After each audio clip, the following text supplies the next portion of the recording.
So I have a couple of quick questions that I will use as a part of my title slide. So if I can have a quick show of hands here, how many of you believe that the real acceleration and growth will happen with Sarkari money? Can I see a show of hands? All right, you just got a couple of people that believe that government money is what will do the trick. And I'm so happy that a majority of them are now voting the way they ought to be voting, right? So I don't know if Ashok's introduction did the trick, saying he said that I was going to talk a business perspective. So maybe I scared you in asking the question. Very, very quickly, I will give you my background. I've been living in America since '66. I'm a mechanical engineer. And you might say, what the hell right do I have to talk about this subject? I own a software company for living. Last 10 years, I've been living more in India. I have homes in both countries. And Mr. Ramdarai is probably the only one in this audience that knows my background in the context of IT. But 40 years ago, I had developed the software export policy for this country. When our exports were 30 crore rupees, mainly body shopping, sending out people. And today, they are $180 billion, still rising, thanks to the companies like Tata's and all. Ram had a big role to play in it, and our thanks to him. But the point is, 99% of the investments have come from industry, not Sarkari money. Our goal was that the government should help prime the pump to get it started. After that, leave the business to business. And it has worked. Last 10 years, I've been spending more of my time here in India with the thought that what is it that I could do that will benefit 2/3 of India that has not seen prosperity so far. All right, so this is what brings me to the podium here. I'm thankful to Ashok for the invitation. And one of the things that I have been doing, I spend half of my time running my software company with 4 offices in 3 countries. That's what puts food at the table. The other half of the time, I do some policy development work. One at Niti Aayog to double the farmers' income using new business models. And the other one, I chair a task force for Ayush Ministry to significantly grow that sector. Because that sector has the same potential for the benefit of rural India that IT did for urban India. So this is kind of the perspective. The rest of the slides that I'm going to talk about are more to kind of tell a story, and I hope I operate this equipment rather easily. So just to roll back, we're saying the growth will occur and accelerate if we marry and move from agriculture to agribusiness. Pure agriculture will not give us the growth that we want, nor will it create jobs. So if any of us believes into that, get out of that fantasy. Now the outcomes that we can get out of this, what I'm talking about, are a number of them. Enhancing farmers' income, it is totally possible to do that. But specific demand-driven and targeted skilling. Just to do skilling will not do anything, and it has to be very, very targeted, market-driven. If it's hospitality industry, it must be tailored to that and which specific customers. Creating local employment, promoting exports, the entire thing, if we do this right, Jammu and Kashmir, Ladakh, and etc., if we use export as a driver, everything else will take care of itself. It will bring in quality, it will bring in investments, it will bring in accountability, which just domestic market, we as consumers in India are used to chalta hai. Chalta hai doesn't work in the world market. Wahan daudna padta hai. Then if we do these things right, then we will achieve environmental sustainability. Enhancing national security will become a byproduct of it. And the other outcomes are promoting public-private partnership and market-driven model leading to scale and economic sustainability. Those are the outcomes that I believe are possible. Where is innovation needed? And innovation is the driver of all of it. And first and foremost, innovation is needed in business models. How we think in what we want to do, and if we do this right, everything else will fall in place. Innovation is needed in public-private partnership, achieving greater convergence between various government schemes. The huge amount of money in this country, in government and all, a lot of it gets spent in silos. It doesn't connect, and therefore we don't get the leveraging value out of it. Again, we need innovation in human capital development. We need innovation in funding models and application of appropriate technology, not just technology for the sake of it, but through knowing what is available and incentivizing new R&D. As a result of the two task forces that I work on, we've come across outstanding innovations, many of which have happened in this country, and we've got to bring them together. Now, I will sort of share with you some examples of what I think is possible, is matching specific global market opportunities with regional and local strengths. Mr. Gadkari in his talk talked about the strength that is there, how do we leverage it, bring it together. Several other prior speakers have talked about it, about things that ought to be done, and maximizing local value addition. And I'll give you some examples on this slide, I'll dwell on it a little bit. Is the things like medicinal plants. We must not think of medicinal plant as a plant by itself. Earlier, or flowers or fruit and vegetables. Mr. Gadkari talked about beekeeping and honey, sustainable forestry. All of that, I'll go through some examples. As a result of the work we're doing at the Ayush task force that I chair, we know that the global market for nutraceuticals, cosmeceuticals and all is close to $300 billion and rising. And we don't have market threats.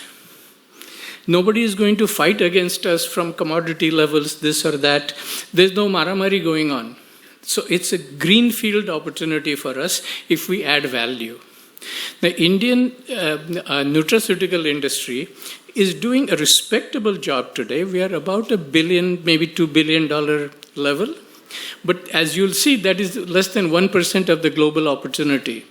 So I've asked the questions to the companies that are doing today 600 crore rupees.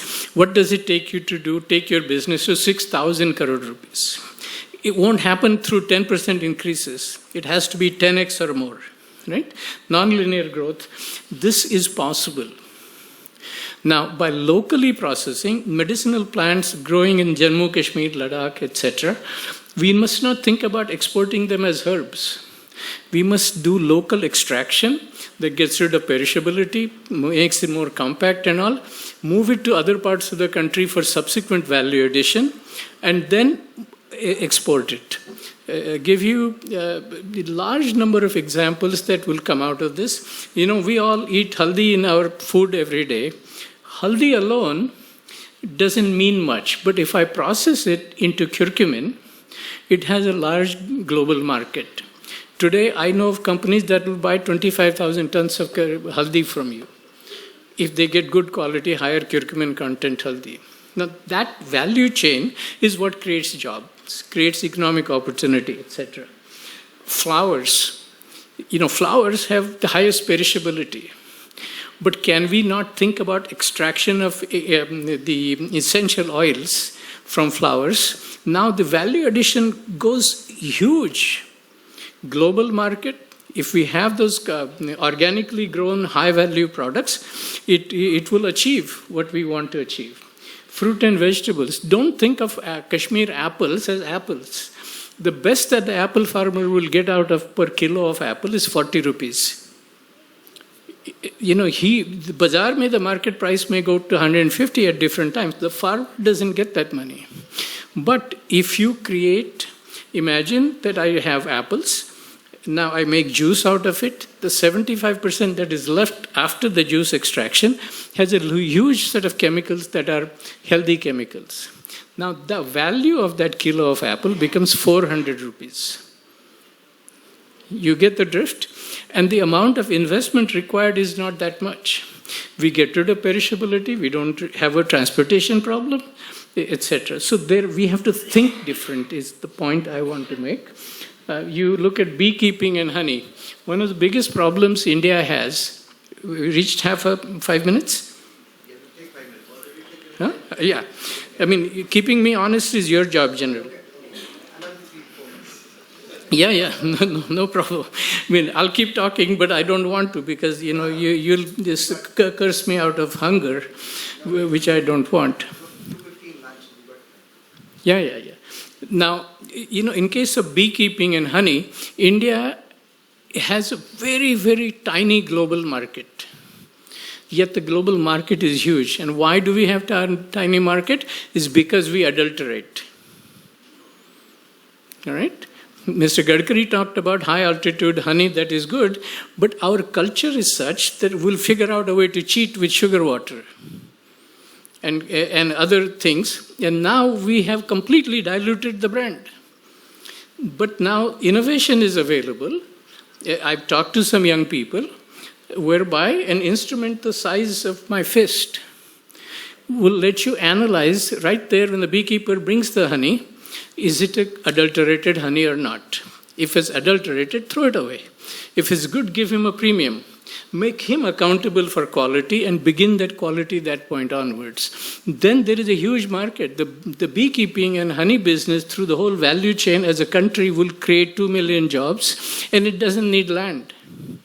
It will multiply the rest of your the food growing process in the nature. So we have to think different.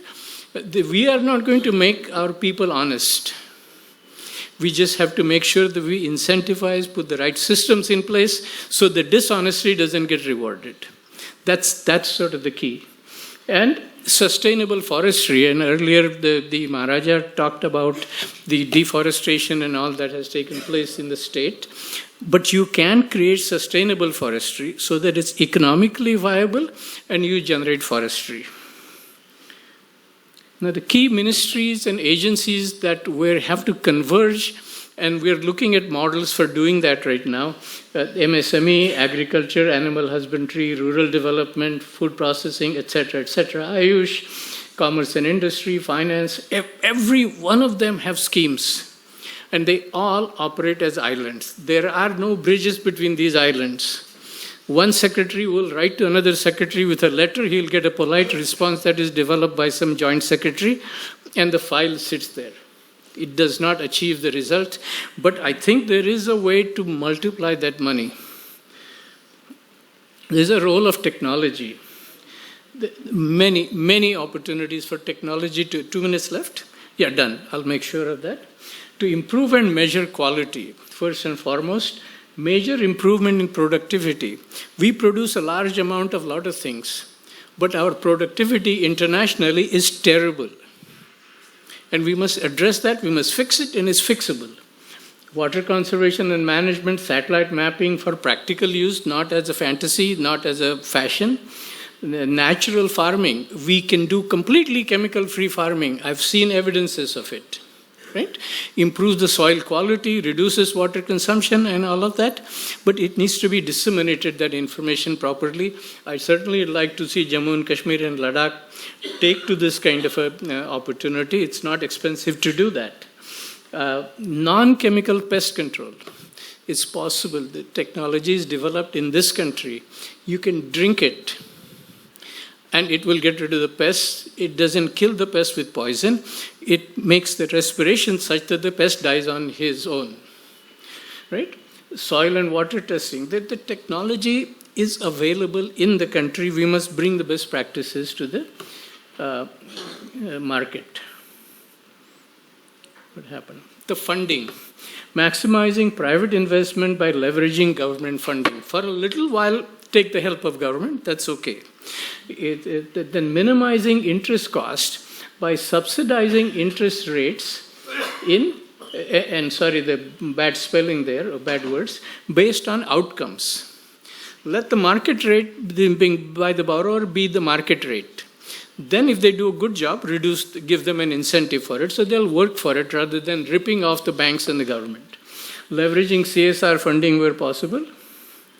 State government issues, help in land aggregation while assuring protection of ownership of rights of farmers and landowners. This is for our Secretary, Madam, and others to think about. I mean, that's not your charter, but within the government, much ought to be done in that area. Providing funding support where feasible, coordination with central government, timely clearances, and the true single window clearances. This is the most misused term anywhere about single window. Nobody knows what the hell a single window means, but they use it every day. Why doesn't this flip? Implementation model, the government to define the rules of the game but don't play the game. Private sector to implement, government to provide outcome-based incentives, like I said earlier, provide facilitation support with foreign countries to reduce market obstacles, and the cause measurement of outcomes and evolve policies. That's the role of the government. And I think, in summary, the huge opportunities available. This is a very important initiative. Much can be done to make it happen. A new way of thinking is necessary, like I said, and I encourage you to start today by thinking, what is it any one of you individually can do? Don't give speeches of what the government must do, what I as an individual can do, right? Today I was very pressed for time, and as I was yesterday, I put this presentation together in a car ride from Gurgaon, my house, to here. But I figured I had my thoughts were together, and thanks for the traffic jam, I was able to get it done. But I hope I didn't overstay my time.